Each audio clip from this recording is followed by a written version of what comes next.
Eu sou o professor Ricardo, um dos 3 docentes dessa disciplina de banco de dados, que está ocorrendo no ensino não presencial emergencial 2, EMP2, do semestre corrente, que é o semestre atrasado, segundo semestre de 2020. Eu aviso a vocês que essa videoaula ela está sendo gravada com convite para os alunos, que podem me interromper ao momento que desejarem para tirar dúvidas, porque essa gravação estará depois disponível a todos os alunos na nossa sala do Google Classroom, e também eu vou deixar o vídeo público para que outros docentes de outras universidades possam usar, provavelmente no YouTube ou outro meio de divulgação. Nós estamos, então, na segunda semana do ciclo 2, né? A gente está estudando a modelagem conceitual de dados, que ela tem por objetivo conseguir fazer o desenho, né, da estrutura do banco de dados, no qual são representados os dados que vão ser armazenados, os relacionamentos entre os dados e algumas restrições que atuam sobre esses dados, que a gente chama de restrições de integridade, tudo isso em alto nível, né, bem independente da implementação. Então, só para a gente relembrar, esse slide aqui é um slide que vocês têm que ter na cabeça, né, sempre em mente, ao longo de toda a disciplina de banco de dados. Né? Ele ilustra os passos para o projeto de um banco de dados. Então, o projeto, ele descreve o banco, não tem dado ainda armazenado, mas ele diz como os dados ficarão armazenados de forma que eu consiga usá-los bem, né? Recuperar rapidamente, armazenar de forma coerente. Então, lembrando que a gente tem um mini-mundo, esse mini-mundo aqui é uma parte do mundo real que a gente quer modelar computacionalmente. No nosso caso, o que interessa para a gente é fazer análise de requisitos de dados, quais são os dados que eu vou armazenar, como eles se relacionam, né? E também alguns requisitos funcionais, que vão nos dar, né, a dica das transações e das consultas que eu vou fazer em cima dos dados. Então, a análise de requisitos é feita sobre um mini-mundo, e aí eu vou tirar um conjunto de necessidades. Isso é feito conversando com as pessoas que vão usar o banco de dados ou que detêm o conhecimento do domínio dos dados que serão armazenados. Então, na prática, são várias conversas, várias entrevistas, com idas e voltas, né? E você vai perguntando, você vai obtendo informação, vai fazendo o esquema do seu banco. O resultado do projeto sempre é um esquema, né? No caso conceitual, é uma representação gráfica do seu banco de dados. Aí você devolve essas versões preliminares para as pessoas que você está conversando para obter o feedback, né? Se está tudo certinho. E aí você vai nesse fluxo, né, de conversa, refaz, até que você chegue, então, no esquema final, que o usuário ele vai concordar, né, o usuário detentor dos conhecimentos vai concordar, e aí você tem o projeto do seu banco de dados. Esse projeto conceitual, ele pode ser feito usando vários modelos de dados existentes na literatura, mas na área de banco de dados, a gente usa principalmente o modelo entidade-relacionamento e a sua extensão, que a gente chama de modelo entidade-relacionamento estendido. São modelos com bastante funcionalidades interessantes para a gente representar o banco de dados. Então, feito o projeto conceitual, então está meu mouse aqui, o resultado é um esquema conceitual, como é conceitual, nesse caso, é um esquema gráfico, um desenho. E aí, esse esquema conceitual, dá para perceber que ele independe do SGBD, que é o Sistema Gerenciador de Banco de Dados, que é o software que, de fato, gerencia os dados, consegue acessar os dados, armazenar dados. É um programa de computador gigante, grande, né? Poderoso. Por exemplo, aqui, Oracle, ou Microsoft SQL Server, né? Ou PostgreSQL, são exemplos de SGBDs. Só que o esquema conceitual, ele não consegue ser lido pelo SGBD, porque ele é muito alto nível. Ele é voltado para conversar com o usuário que detém o conhecimento do domínio dos dados, né? Então, ele tem que ser simples, ele não pode ter detalhe de implementação, porque esse usuário ele pode ser um gestor, ele pode ser da área de economia, pode ser uma dona de uma clínica veterinária, não tem nada a ver com computação muitas vezes, né? Ele sabe o que ele quer armazenar, mas ele não detém conhecimento de computação, tampouco da área de banco de dados. Então, para que eu consiga fazer com que esse esquema conceitual seja útil, eu vou ter que ter uma etapa, que é o mapeamento entre modelos, que eu vou pegar esse esquema conceitual, aí vai ter um conjunto de regras que vai falar assim, ó, esse conceito você transforma dessa forma para um conceito equivalente num modelo lógico. E aí a gente usa o modelo relacional. Então, cada conceito no esquema conceitual, ele vai usar regras que vão fazer com que ele seja mapeado, transformado em conceitos equivalentes em outro modelo. E vai gerar como resultado um esquema lógico diferente, né? Que no caso do relacional, composto por tabelas e atributos. O modelo lógico, ele já é compreendido pelo SGBD. Então, eu já consigo, né, fazer um script e criar o banco de dados, vamos dizer assim, usando o modelo lógico, o esquema lógico, né? Só que, internamente ainda, isso é uma abstração. O conceito de tabela, por exemplo, que vocês vão ver ao longo da disciplina, ele não existe tabela. Na verdade, o que existe no nível mais baixo é o conceito de arquivo. Então, a gente não enxerga, porque isso está escondido pelo SGBD, mas você ainda tem uma outra etapa de projeto físico, que aí você vai tratar mesmo do armazenamento interno dos dados. E esse armazenamento ele pode ser feito, principalmente ele é feito, né, em meios secundários, por exemplo, um disco magnético, principalmente, mas pode ser em fita magnética, pode ser em disco sólido, né, pendrive, onde for, mas comumente é disco magnético, por causa do tamanho e custo.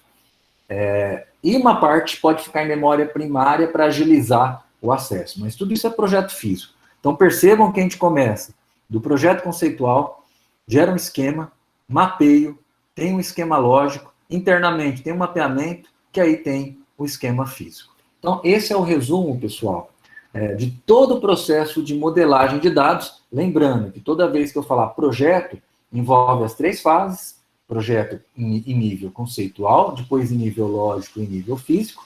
Nessa disciplina a gente vai chegar até o lógico, aí vocês vão ter uma outra disciplina chamada organização de arquivos, se eu não me engano, ou organização e recuperação de informação, que vai tratar do projeto físico em meio secundário.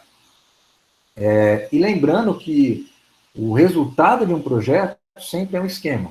Quanto mais alto nível, ele tem que ser mais gráfico. Quanto mais baixo nível, ele é escovar bits. Né? Então, você não vê desenho, mas você manipula por meio de programação. E outra coisa que eu queria finalizar aqui é a diferença entre o modelo e o esquema. O modelo é o que oferece as ferramentas conceituais necessárias para você fazer alguma coisa. Então, vão ter os conceitos no modelo. O esquema usa esses conceitos para representar um banco de dados específico. Por exemplo, na última aula, a gente viu o conceito de tipo-entidade. Então, exemplo, empregado. Empregado tem 3 atributos, CPF, nome e endereço, e a gente sabe que ele tem o CPF como chave porque está sublinhado. Então, um atributo-chave é um atributo que identifica univocamente cada elemento do conjunto. Então, como o esquema ele só é a estrutura, a organização do banco, ele não tem dados, um esquema de banco de dados não tem dados, depois que eu carrego os dados, eu, aqui no caso, digo, para eu representar um banco de dados, eu tenho o conceito de tipo-entidade. Quando eu uso esse conceito para criar um tipo-entidade empregado, ou um tipo-entidade cliente, ou um tipo-entidade, sei lá, turma, eu estou usando o conceito, e aí eu estou fazendo o quê? Estou gerando um esquema. Então, o conceito, ele pode ser reusado várias vezes dentro de um mesmo esquema. Então, com essa pequena introdução, agora nós vamos continuar, né, falando sobre novos conceitos do modelo entidade-relacionamento. Então, o modelo entidade-relacionamento, o nome dele, né, é entidade, que a gente já falou, e relacionamento. Então, agora nós vamos começar na segunda parte do nome do modelo, falar sobre relacionamentos e tipos de relacionamentos, né? Um tipo de relacionamento, ele vai determinar como que tipos de entidades se relacionam. Porque eu não quero só armazenar dados. Eu também quero, vamos pegar aqui um exemplo, ó. Eu também quero mostrar como os dados se relacionam. Então, aqui no caso, eu tenho, por exemplo, professor é um tipo de entidade. Eu estou dizendo o seguinte, olha, um professor, ele é alocado, ou um departamento aloca professores. Então, eu estou dizendo, por meio desse desenho gráfico, que é o desenho de um tipo relacionamento, que os tipos entidades, departamento e professor, eles se relacionam. E vão se relacionar de uma certa forma que eu vou explicar ao longo dessa aula. Então, percebam que, ao mesmo tempo que eu tenho vários tipos de entidades aqui representados, é também muito importante que eu mostre e consiga representar no esquema como que os tipos de entidades se relacionam. Essa é a ideia. E voltando um pouco aqui no livro, deixa eu ver se eu... Só um momentinho. Eu queria voltar aqui no livro, vamos ver só se não demora muito para carregar. Aqui tinha um exemplo aqui, acho que está demorando um pouquinho. Vamos tentar pegar os slides da Mirella mesmo.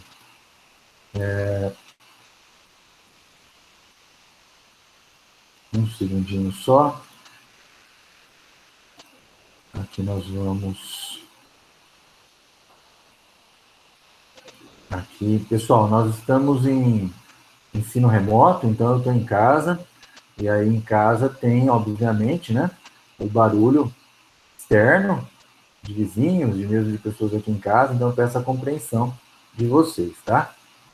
É um momento diferente, né? Na aula também a gente tem esses barulhos diferentes. Eu quero mostrar isso daqui, ó. Espera aí. Aqui. Então, ó, se eu tenho o tipo entidade professor, eu estou dizendo o seguinte, olha, no professor, eu tenho uma estrutura. Então, ele vai ter o ID, que é um atributo identificador único, CPF, que é o CPF do professor, o nome completo, os contatos. Note que isso representa o esquema. Só que o que eu estou dizendo? Que quando eu tiver lá na frente um banco de dados com dados carregados, os dados vão ter que seguir exatamente essa estrutura. Então, o esquema não tem dados, mas ele já diz, olha, lá na frente, quando o banco de dados tiver, de verdade, dados carregados, inseridos, eles têm que ter essa estrutura. Então, percebam que o professor 1, ó, ele vai ter um ID, que é esse número aqui, ó, 23651. Ele vai ter um CPF, que é 899, tal. Ele vai ter o nome, que é a professora Mirella, lá da UFMG. Ele vai ter os contatos. Então, ele tem, ou seja, ele prepara a estrutura na qual os dados têm que ser armazenados quando estiverem carregados no banco de dados. Então, um tipo de relacionamento, ele determina o relacionamento entre tipos de entidades, né? Então, aqui eu tenho, por exemplo, um exemplo, trabalha para, né? Eu sempre leio da esquerda para a direita, então estou dizendo, uma pessoa trabalha para uma empresa. Então, eu estou especificando como pessoa e empresa se relacionam, né? Enquanto o tipo de relacionamento, ele vai representar um conjunto de relacionamentos entre pessoas e empresas, cada relacionamento individual é o relacionamento em si. Então, se eu tiver aqui, deixa eu ver se até tem um exemplo aqui. Aqui no da Mirella tem esse exemplo. Um segundinho. Aqui, por exemplo, tem um tipo de relacionamento que é professor ensina uma disciplina, certo? Quando eu falo que a professora Mirella, ela ensina essa disciplina IBD, esse dado que vai estar armazenado futuramente é o relacionamento. O tipo relacionamento ele descreve como todos os dados que estarão armazenados serão de fato organizados como relacionamentos individuais. A mesma ideia para o tipo entidade, né? Eu tenho lá o tipo entidade aluno, que é a estrutura. Quando eu tiver um aluno lá, sei lá, o Lucas vai ser uma entidade. Já o conceito de aluno em si, o conjunto de alunos, é o tipo entidade. Dito isso, pessoal, vocês podem me interromper, por enquanto eu acho que não terminei a pergunta. É importante que a gente defina duas propriedades dos tipos de relacionamentos, né? Que elas vão limitar as possíveis combinações que as entidades, dos tipos de entidades, podem participar desse tipo de relacionamento. E nós temos duas restrições estruturais, de cardinalidade e de participação. Vamos entender o que é cada uma delas. A restrição de cardinalidade, ela determina o número de entidades às quais outras entidades podem ser associadas por meio de um relacionamento. Eu represento a cardinalidade dessa forma, ó. 1 para 1, 1, 2.1, 1 para n, n para 1 e m para n. O que significa isso? O 1 é exatamente o número 1. Eu digo que no máximo é 1. O n é qualquer valor. Pode ser 1, 2, 3, 1000, não me importa. Porque para banco de dados, vocês vão ver depois, e o que importa é saber se é exatamente 1 ou se é mais do que 1. Então, define o máximo. Caso seja necessário eu colocar alguma restrição, eu posso anotar isso do lado do tipo relacionamento e dizer que o n no máximo é 5, por exemplo. Mas é raro. Geralmente não importa esse tipo de coisa. Então, aqui eu tenho a restrição de cardinalidade, que eu digo, ó,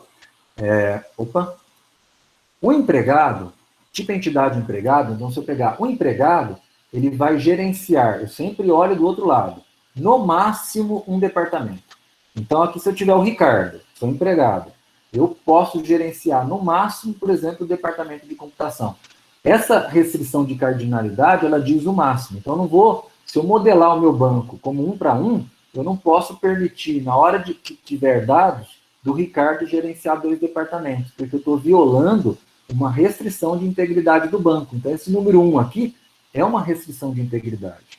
Da mesma forma, um departamento é gerenciado, eu tenho que ler ao contrário, tá? Eu leio sempre da esquerda para a direita, quando eu inverto, eu tenho que fazer a adequação, né? Um departamento é gerenciado, no máximo, por empregado. Então, eu não vou poder ter, por exemplo, a computação com 2 chefes ao mesmo tempo, é só um chefe. É isso que está dizendo aqui. Por outro lado, eu posso ter aqui, empregado trabalha no máximo em um departamento, mas um departamento possui trabalhadores, vamos dizer assim, né? Tem gente trabalhando, tem vários. Ou seja, um departamento possui vários empregados. Isso tem lógica, né? Porque o empregado ele pode estar associado a um departamento, mas um departamento não precisa ter um só empregado. Isso tudo, pessoal, depende do domínio. Não é o nosso senso comum, tá? Que é geralmente errado. É aquela análise de requisitos que vai me passar se eu coloco 1 ou coloco N. O que para a gente pode ser mais óbvio, um determinado domínio não é. Então, vocês têm que seguir exatamente a descrição do problema na disciplina, que seria a simulação da entrevista com o cliente. E aqui, por fim, o empregado desenvolve vários projetos ao mesmo tempo. Ele pode desenvolver vários projetos. E um projeto, ele é desenvolvido por N empregados. O que significa isso? Significa que o Ricardo pode estar participando de um projeto de Covid e de um projeto com a Petrobras. E o projeto de Covid pode ter o professor Ricardo, o professor Salvador, o professor Gil e assim por diante. Então, eu tenho aqui o que a gente chama de tipo relacionamento M para N.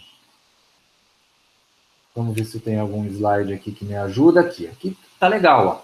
Essa figura é bacana. Então, eu tenho aqui, ó, vamos ver. Cada empregado,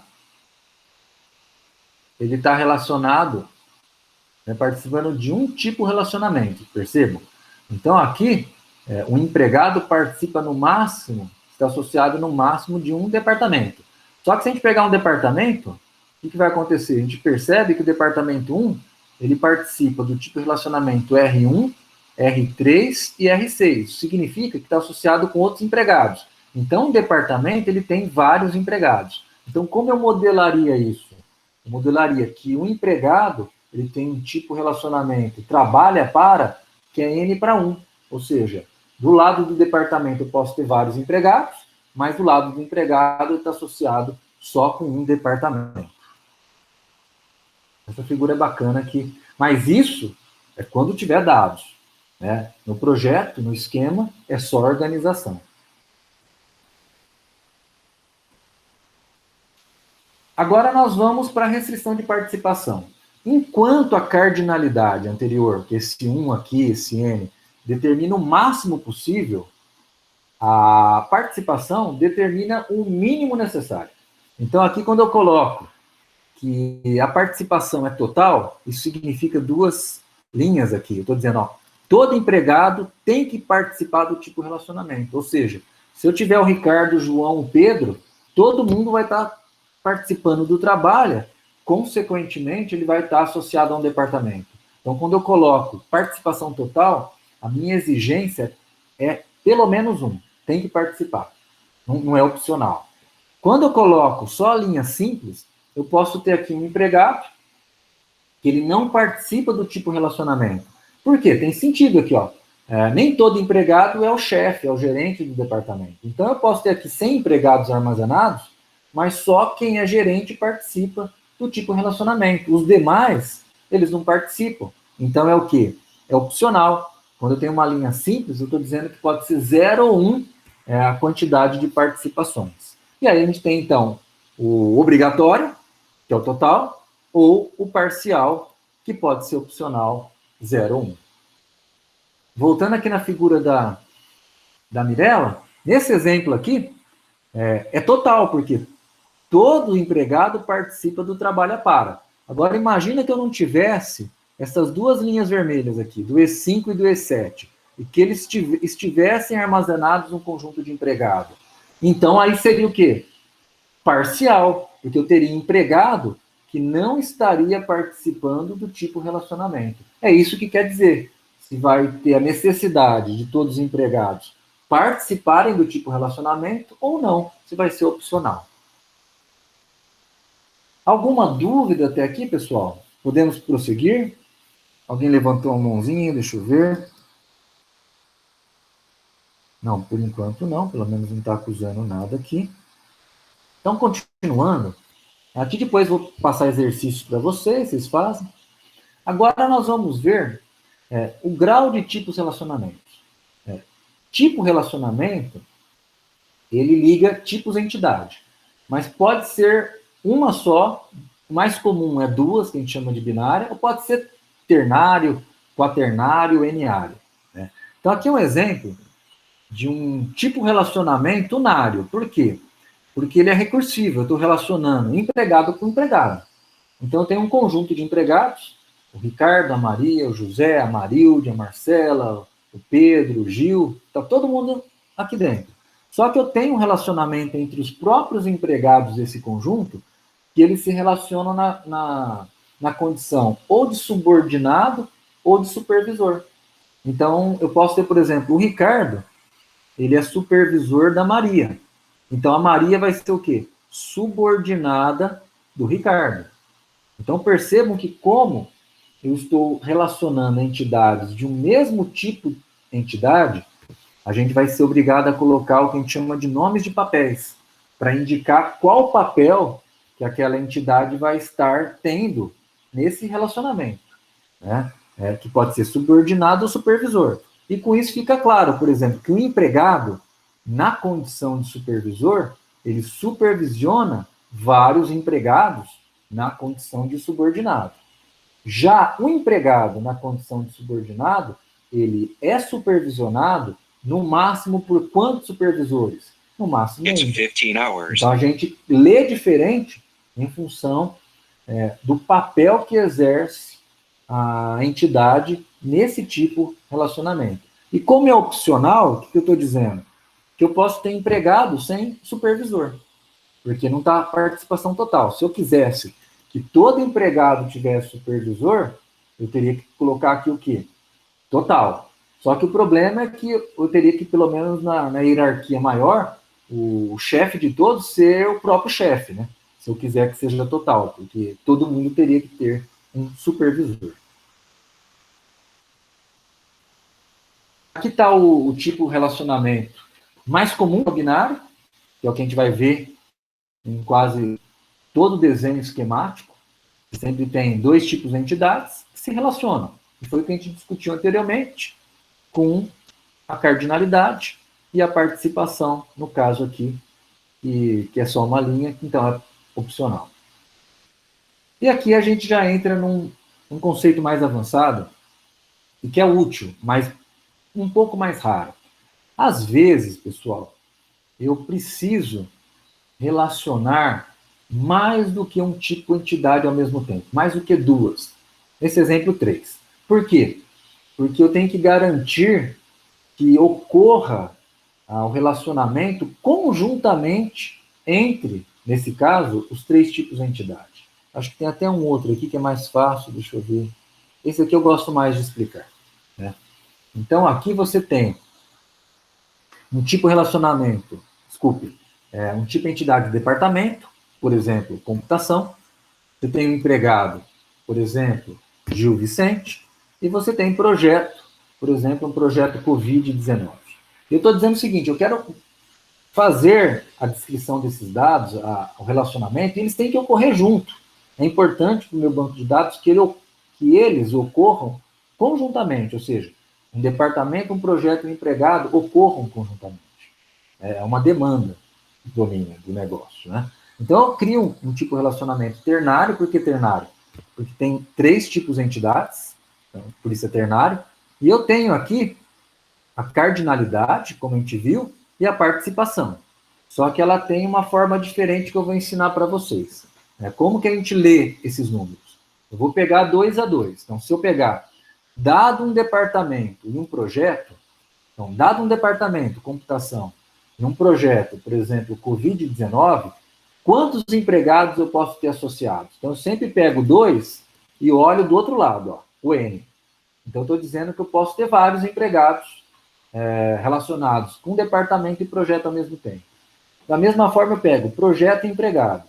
Dado um projeto e um empregado, projeto Covid-19, empregado Ricardo, quantos departamentos podem controlar esse projeto e esse empregado? Aqui eu estou dizendo que é um só.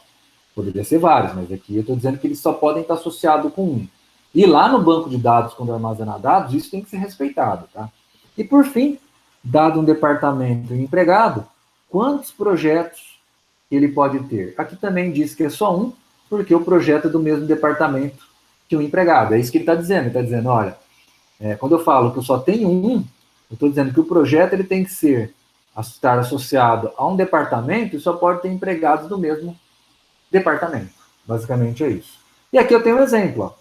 001 José P03 é um exemplo de relacionamento que vai ocorrer quando eu tiver dados armazenados. Onde 001 pode ser o ID do departamento de computação, José aqui é o nome, poderia ser um código também, e P03 é o código do projeto COVID que a gente falou. E aqui, pessoal, a diferença, para vocês entenderem, né? Qual a diferença de eu modelar como um tipo relacionamento ternário, que eu obrigo os três tipos de entidades ocorrerem conjuntamente, e esse exemplo que eu modelo como vários pares de tipos de relacionamento binário. Né? Então, aqui eu posso falar, o departamento emprega vários empregados. O empregado trabalha para um projeto, mas um projeto tem vários empregados. E aqui o empregado é só de um departamento. E um departamento pode ter vários projetos, e um projeto só de um departamento. Então, aqui eu tenho exemplos, ó. Posso dizer que o departamento de computação, que é um, ele tem o empregado José. O José trabalha no projeto 03, e o projeto 03 ele é desenvolvido pelo departamento 4, que é a matemática. Então, percebam, quando eu modelo como três tipos de relacionamento binário, o departamento que o projeto está vinculado, ele é diferente do departamento que o empregado está vinculado. Se para mim está tudo bem, essa é uma modelagem aceitável. Agora, eu não consigo garantir isso, ó, que a pessoa, o empregado e o projeto, desculpe, que o projeto ele esteja associado ao mesmo departamento que é do empregado. Então, isso é uma garantia que o ternário, nesse exemplo, garante. Já com os três binários, isso não acontece. Tá? É raro você precisar de tipo relacionamento ternário, mas não é incomum. Tá? Mais do que três podem ocorrer, então posso ter, ao mesmo tempo que eu tenho aqui 3, eu poderia ter 4, poderia ter 5, poderia ter 6, eu posso ter N, isso que a gente chama de tipo relacionamento N-ário. Mas vocês têm que ter a certeza que todos os tipos de entidade devem participar conjuntamente do tipo relacionamento. É essa certeza que vocês têm que tirar de quem detém o domínio do negócio. Joia. Então, nós descrevemos, né, o conceito de tipo relacionamento e agora vamos trabalhar um pouquinho alguns detalhes desse conceito importante. O primeiro é atributo. Da mesma forma que um tipo, entidade, empregado tem CPF e nome, que são atributos, um tipo relacionamento pode ter atributo. E o que significa esse atributo do tipo relacionamento? Significa que esse atributo depende de todos os tipos de entidades, né, pelas suas entidades, que participam desse tipo de relacionamento. Então, quando eu coloco horas trabalhadas, eu não estou dizendo que são as horas trabalhadas pelo empregado Ricardo em qualquer projeto. Estou dizendo que são as horas trabalhadas pelo funcionário Ricardo no projeto Covid-19. Então, perceba que essas horas trabalhadas, elas são contextualizadas, dizendo quem que é o empregado e dizendo quem é o projeto. Se eu tiver um atributo aqui, empregado horas trabalhadas, ele pode ser a soma de todas as horas trabalhadas por cada empregado em todos os projetos. Se eu tiver um atributo aqui, horas trabalhadas em projeto, pode ser o total de horas trabalhadas no projeto por todos os empregados. Mas quando eu coloco horas trabalhadas no tipo relacionamento, eu estou dizendo que são as horas trabalhadas por um determinado empregado em um determinado projeto. Então, a semântica é diferente. O local que eu coloco o atributo, ele determina o significado dele, né? Então, não é a mesma coisa em colocar em qualquer um dos lugares que eu citei. E aqui o atributo pode ser aqueles 3 tipos que a gente falou. Ele pode ser simples ou composto, monovalorado, multivalorado, ele pode ter um atributo armazenado ou derivado. Então, o que a gente falou de atributo também funciona aqui. A única coisa é que tipo relacionamento ele não tem chave. No modelo entidade-relacionamento, chave é só para tipo entidade. E o último conceito, desculpa aqui, João Pedro, quando for assim, levanta a mão. Será que levantaram no ouvido? Deixa eu ver aqui. Não levantaram. Me ajudem aí, pessoal. Nesse caso, vários empregados desenvolvem vários projetos. Aonde, João? Desculpa, vamos voltar aqui. Se você puder falar aí. É nesse? Posta aí, João. Isso. Aqui eu estou dizendo assim, olha, o empregado, ele desenvolve vários projetos. Então, o Ricardo pode participar do projeto da Petrobras, do projeto Covid e assim por diante. Já um projeto também é desenvolvido por vários empregados. Então, pode ter o Ricardo, o João, a Maria. Então, é isso mesmo. Nesse caso, eu estou dizendo que cada empregado pode... Eu sempre instancio assim, fica mais fácil. Dado o empregado, em quantos projetos ele participa. Não é legal você tentar decifrar falando vários para vários, que aí perde a semântica. Então, dado um empregado, quantos projetos ele participa? Dado um projeto, em quantos empregados vão estar desenvolvendo ele? Esclareceu, João? Beleza. Joia. O bacana de a gente gravar essas aulas, o livro é muito bom. Esse livro que vocês estão lendo é fantástico. Mas sempre o professor explicando tem essas dicas que facilitam a compreensão. Né? O último conceito que eu planejei para a aula de hoje, né, para essa videoaula, é o conceito de tipo-entidade fraca. O que é um tipo-entidade fraca? Para isso, primeiro, vamos voltar aqui e falar de tipo-entidade forte. Tipo-entidade forte, ou só tipo-entidade, a gente abrevia, né, é um tipo-entidade que tem pelo menos um atributo que é a chave. Significa? Significa que quando eu tiver dado armazenado, se eu pegar o valor desse atributo, eu consigo distinguir quem é a entidade. Ou seja, CPF. Se eu colocar um número de CPF, vai ser o João, não vai ser ninguém mais. Porque aquele CPF é só do João. Né? Já o conceito de tipo entidade fraca quer dizer que não existe uma combinação de valores de atributos que eu consiga distinguir qualquer entidade dentro do conjunto. Eu não tenho conceito de chave, não consigo formar. Se eu pegar todos os atributos e concatenar e falar que todos eles formam a chave, que isso é uma super chave, né? Eu não vou conseguir saber mesmo assim. Então, vou dar um exemplo aqui. Deixa eu ver se tem aqui. Esse é o tradicional, né? Então, numa empresa, geralmente a empresa oferece o quê? Ela oferece benefícios para os dependentes. Então, se eu tenho lá um empregado da Tecance, estou imaginando, tá? Os seus dependentes, que pode ser esposa, filhos, pais, eles podem usar o clube da Tecance, certo? Isso é um benefício. Só que o dependente, ele depende do empregado. A hora que o empregado, por exemplo, pedir demissão ou para uma outra empresa, a empresa não vai continuar oferecendo os benefícios para o dependente. Ou seja, ele vai junto, né? O dependente, ele depende do empregado. Então, a gente vai representar um tipo de entidade fraca como um retângulo com duplo aqui, né? Com duas linhas. E aí eu já sei que é um tipo de entidade fraca. E não adianta eu querer colocar vários atributos que eu não consigo saber quem que é de fato a pessoa. Por exemplo, eu posso colocar o nome. Aí eu coloco lá, Maria da Silva. Pode ter duas Maria da Silva no conjunto. Então, Maria da Silva não distingue. O sexo também não tem várias mulheres. Se eu juntar o nome com o sexo, eu também não sei o que é. Mas eu sei o seguinte, se eu falar, olha, a Maria da Silva, que é a esposa do empregado de CPF e tal, eu sei quem é a Maria da Silva. Não é a outra Maria da Silva.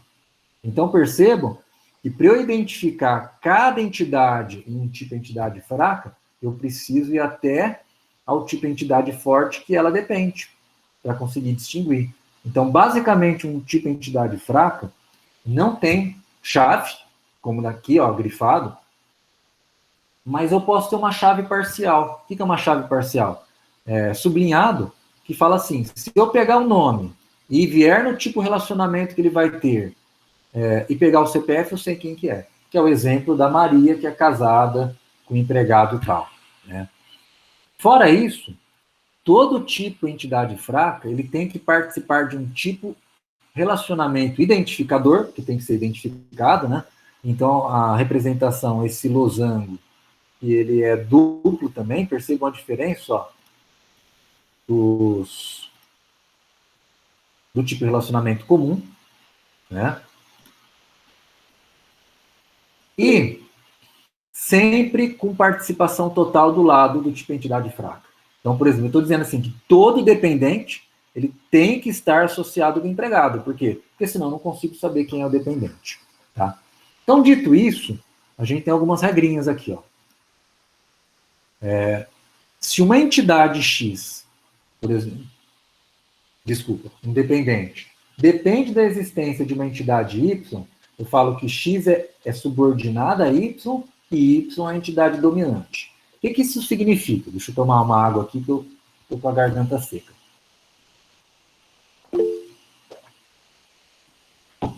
Já vou ver a mãozinha aqui. Isso significa que se Y for removida, X também deve ser removida. Então, nesse exemplo, se o empregado pediu demissão, todos os seus dependentes têm que sair do banco. Porque não tem sentido deixá-los sozinhos. É isso que está dizendo. Então, aqui eu já coloquei mesma coisa, conta e transações. Né? Uma conta bancária tem várias transações. Depósito, retiradas, né? Se eu excluo a conta, não tem sentido deixar a lista de transações. Perde o sentido. Fora isso, isso aqui eu já falei. Deixa eu ver se nós... isso daí. Vamos ver aqui então a dúvida. João, Pedro, pode falar.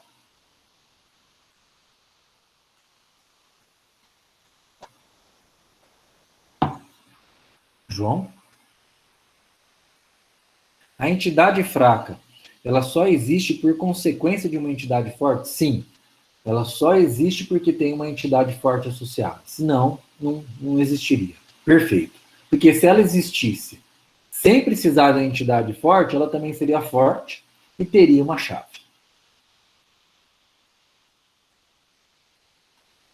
Perfeito? Beleza.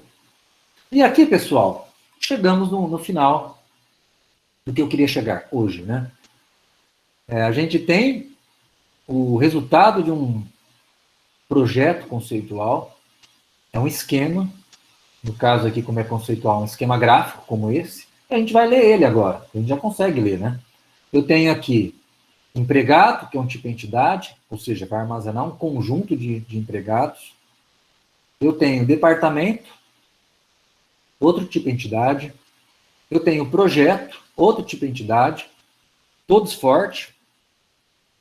E eu tenho dependente, que é um tipo de entidade fraca. Empregado tem 2 atributos, o CPF e o nome. CPF é uma chave. Departamento, nesse exemplo, tem 2 atributos, a sigla e o nome. Sigla é chave. Projeto tem 2 atributos, que é o número e o nome. O número é a chave. E dependente tem 2 atributos, que é o nome e o sexo. E o nome do dependente é uma chave parcial, que eu só consigo descobrir quem é, juntando com a chave do empregado. Aí nós temos vários tipos de relacionamentos. Eu tenho aqui que empregado gerencia departamento, e departamento é gerenciado por empregado. Eu tenho um empregado que trabalha no departamento, o departamento tem gente que trabalha, né, que possui aqui empregados. Tem um tipo de relacionamento entre empregado e projeto, que eu desenvolvo. Então, o empregado desenvolve vários projetos, o projeto é desenvolvido por vários empregados. Tem um autorrelacionamento, ou um tipo de relacionamento unário, de empregado com ele mesmo, em papéis de supervisor e subordinado. E temos aqui o tipo de relacionamento identificador entre dependente e empregado. Então, quando eu chego nisso daqui, eu estou dizendo, né, eu vou mostrar isso para o usuário que possui o conhecimento do domínio do sistema, da aplicação, e ele vai ler isso daí, vai conseguir entender, você vai explicar para ele, e aí quando ele bater o martelo, falar, concordo, é essa a estrutura que o seu banco de dados tem que respeitar quando tiver dados. Então, por exemplo, eu não vou poder armazenar no banco para um empregado que ele trabalha em vários departamentos. Por quê? Porque eu modelei a estrutura dele diz, ó, só trabalha em um. Então, se eu armazenar lá no banco de dados que o Ricardo trabalha na computação, o Ricardo trabalha na física, o Ricardo trabalha na química, o seu sistema, o seu SGBD ou sua aplicação, alguém vai ter que falar, não pode armazenar isso, porque está violando uma restrição de integridade, né, de um tipo de relacionamento de trabalho. Perfeito, pessoal? Então, esse é o resultado que a gente espera do projeto conceitual. E aí nós temos alguns passos. Aqui é o resumo da anotação que tem no livro, né? Mas quais são os passos que a gente faz? Então, a dica, né? Primeira coisa é identificar tipos, entidade e atributos, que nós discutimos na aula passada. Então, eu vou ver todos os dados que eu quero armazenar e vou verificar se o dado ele forma um conjunto, que é o tipo entidade, ou se é uma descrição de um tipo de entidade, no caso, um atributo.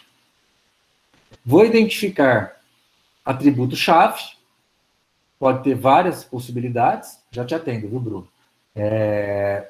Um tipo de entidade, ele pode ter um tipo de entidade forte, né? Que quando a gente não fala que é forte é porque é, senão a gente fala que é fraca, né? Então, um tipo de entidade, ele tem que ter pelo menos um atributo-chave, mas ele pode ter mais do que um, alternativos, né? Então, o segundo passo aqui é identificar os atributos-chave de cada tipo de entidade. Depois, eu vou identificar os tipos de relacionamentos, começando sempre com grau 2, principalmente. Unários e ternários são mais raros, então ter certeza que eles acontecem, principalmente o ternário. Se realmente tem a necessidade, os 3 tipos de entidades se relacionarem conjuntamente. Posso ter quaternário e enário acima. Para cada tipo de relacionamento, definir cardinalidade e participação, que é o máximo e o mínimo, e depois verificar se tem algum tipo de entidade fraca. Então, pelo que a gente aprendeu até nessa aula, é o que dá para fazer, tem mais conceitos, mas a ideia é que eu passe para vocês, eu vou passar exercícios, né, no livro também tem, dado uma descrição que simula a conversa com o usuário que detém o conhecimento do domínio de dados, vocês vão ler a descrição e tentar interpretar e modelar né, num esquema para gerar algo parecido com isso daqui, ó. É isso que vocês têm que chegar no final. Quem tinha levantado era o Bruno, né? Bruno, pode falar. Aqui, professor, nesse gráfico, como identificar as entidades fracas? Seria pelo sublinhado pontilhado? Sim. Aqui no caso, como eu falei, eu fui conversar com o usuário. E aí o usuário me contou, olha, tem um cara lá que vai usar o clube, mas ele depende do empregado. Quando o empregado sair da empresa, ele não pode continuar no banco. Aí eu já sei que é um tipo de entidade fraca. Como que eu sei que é fraco? Ó, o desenho do retângulo. Tem duas linhas, né? É diferente do forte, que é uma linha só. E como que eu sei que ele é também? Porque ele tem um tipo de relacionamento identificador, que aqui sempre é total, e o tipo de relacionamento identificador é o quê? Ele é também duplo, o losango, diferente dos outros. Agora um detalhe, Bruno e alunos. Todo tipo de entidade fraca, ele participa de um tipo de relacionamento identificador com participação total. Mas nem toda participação total significa que é com tipo de entidade fraca. Então aqui, por exemplo, ó, empregado gerencia departamento, estou dizendo que todo departamento tem um gerente. Mas não quer dizer que departamento é um tipo de entidade fraca. Entenderam a diferença? Ou seja, o fato de eu olhar o desenho e ver um tipo de participação total não significa que o tipo de entidade é fraca. Agora, se eu sei que é tipo de entidade fraca, o tipo de participação tem que ser total. O inverso é verdadeiro. Vinícius, todo elemento-chave de uma entidade fraca depende de uma chave da entidade forte ou tem exceções? Não, sempre. Então, quando eu digo aqui que nome dependente, José da Silva, ele depende da Janaína, que está trabalhando na empresa, eu estou dizendo que juntar o nome com o CPF é que me permite saber quem é, de fato, o dependente. Porque pode ter 3 José da Silva na empresa, né, com o mesmo nome. O nome não distingue. Por isso que a gente costuma usar chaves artificiais, por exemplo, a gente chama de surrogates, né? Sigla não é um bom exemplo, não. Número projeto. É que, na verdade, é um número inteiro gerado de forma controlada pelo SGBD, é uma chave artificial. Então, cada novo projeto que entra é criado um número diferente e nunca se repete os números. Isso a gente chama de chave artificial. Em geral, a chave artificial é melhor, tá? Mas eu posso usar uma chave real. CPF é uma chave real. Ou a sigla, no caso, DC, DF, e assim por diante na UFSCar, a gente não tem sigla repetida, então é uma chave. A vantagem de você usar uma chave artificial, a gente chama ID, né, de identificador em inglês, em português também, é que você nunca vai ter problema de mudar. Então, por exemplo, se amanhã o governo começar a falar, olha, o CPF não é mais único, eu posso usar o CPF, mesmo número para o marido e para a esposa, o seu banco, de certa forma, ele fica... ele sofre com isso, né? Ele tem um impacto. Porque antes era chave, depois passou a não ser chave. Então, você tem uma dependência do mundo externo. Quando você tem uma chave artificial, você não tem essa dependência. Mas ambos os tipos são corretos. João Pedro, pode falar, João.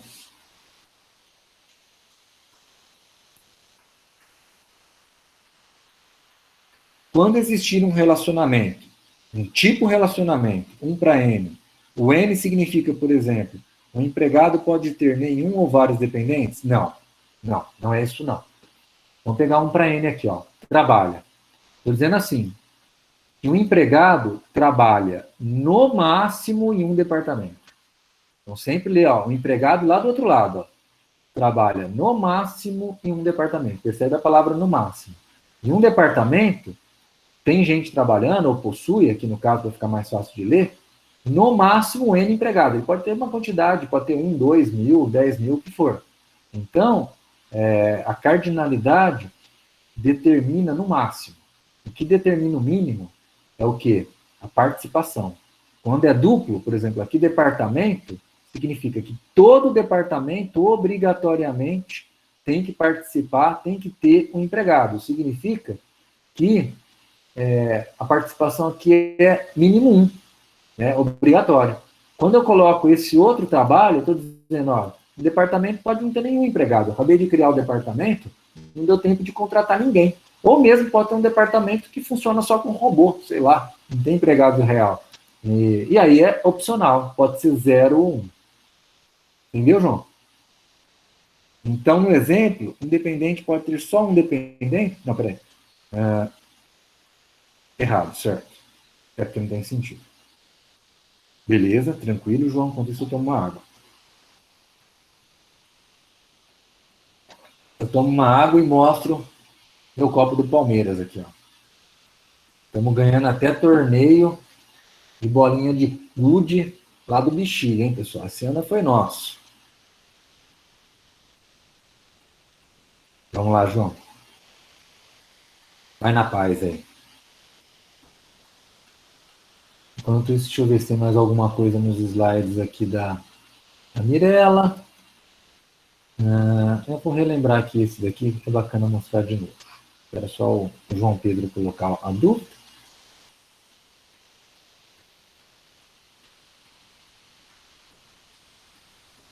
Ele tem que colocar o slide, né? Senão você não vai conseguir. Tá, então no exemplo, um dependente pode ter só um empregado associado? Sim. Nesse exemplo, sim. Eu estou dizendo, ó, dado um dependente, ele está associado no máximo a um empregado. Ah, mas e se o filho de uma pessoa, ele está associado com mais do que um empregado? Né? Em geral, é raro, muito raro, você querer colocar M do outro lado, por quê? Porque você trata, inclusive, isso de forma separada mesmo. Então, imagina que eu tenho um casal, o marido e a esposa, trabalhando na UFSCar, e a UFSCar ofereça um plano de saúde. Então, nós temos um filho em comum, né? Marido e a esposa, né? Na verdade, tem um filho em comum, e esse filho ele vai ter 2 vezes o plano de saúde, um associado com o pai e um associado com a mãe. Por quê? Porque pode ser que o pai ele saia da empresa e aí você continua com um plano associado com a mãe, são independentes, porque o plano está associado com o empregado, né, que a empresa oferece, não com o casal em si. Então, vai duplicar? Vai, mas faz sentido. Né? Agora, em alguns raros casos, você coloca M aqui, mas são raríssimos, são aqueles que você discute e vê se é aquilo mesmo. Então, na prática, vai ser sempre N para 1. Respondi, João? Opa, avante palestra, é isso daí, valeu, João. Aqui, então, vamos para fechar a aula, né? Aí eu abro para dúvidas. A gente viu que pode ter várias cardinalidades. Esse exemplo aqui é cardinalidade o quê? Um empregado, ele está associado só a um departamento. Então, vai ser um do lado de cá, e um departamento pode ter mais do que um empregado. Então, vai ser N. Então, aqui é N para 1, né? Por causa do desenho. Nesse outro aqui, ó, percebam que tanto o fornecedor, aqui é um ternário, na verdade, fornecedor, peça e projeto. Então, dado um fornecedor e uma peça, quantos projetos que ele está associado? Ó, dado o fornecedor S2, está aqui no R4, e uma peça P1, quantos projetos está associado? Só sai um aqui, ó, perceba? A gente não tem saindo 2. Então, aqui o lado do projeto vai ser 1. Né? Se eu pegar aqui, dado um fornecedor e um projeto, por exemplo, fornecedor S1 e dado um projeto J1, quantos que saem? Sai 2. Não, sai 1 aqui no máximo. Né? Um também, aqui um também. Então, aqui vai ser 1. Então, eu tenho que sempre olhar, aqui é exemplo de dado. Então, quando o meu banco de dados estiver com dados, eles vão estar se relacionando assim. Cada combinação aqui de um fornecedor com um projeto, com uma peça, vai ser representado por um relacionamento R2 que vai juntar os 3. Já o conceito abstrato é o tipo relacionamento. Acho que é isso. Deixa eu ver se tem mais algum aqui. Aqui parcial e total. Esse exemplo é bacana. Perceba que empregado, aquele gerencia, né? Quando tiver dados, ó, eu tenho vários empregados, várias bolinhas aqui do conjunto de empregados que não participam do gerencia. do tipo relacionamento gerencia. Então, desse lado é o quê? Parcial. Já do lado do departamento, ó, você não tem nenhum departamento que não participe do gerencia. Então, aqui vai ser o quê? Total. Aqui 2 exemplos de total e total. É fácil ver quando é total, se em todas as possibilidades, né, aqui são exemplos, mas se em todas as possibilidades você quiser garantir que todas as entidades do conjunto participem. Então é total, ó, todas as entidades participem, é total. Não quero saber se é uma vez só o N, porque isso é cardinalidade. Aqui é se é opcional, parcial ou obrigatório, total, pelo menos um. Então, pessoal, para o assunto dessa semana, é isso que eu gostaria de conversar com vocês. Eu gostaria de saber se vocês têm mais alguma dúvida, estou com tempo, está tranquilo. Se tiverem, por favor, levantem a mão, só para eu saber se a gente continua a gravação. Bom, como não tem ninguém, então eu agradeço a presença dos alunos. Vou disponibilizar essa videoaula na sala e também publicamente. Então eu vou parar a gravação nesse momento e boa semana para vocês. Um abraço.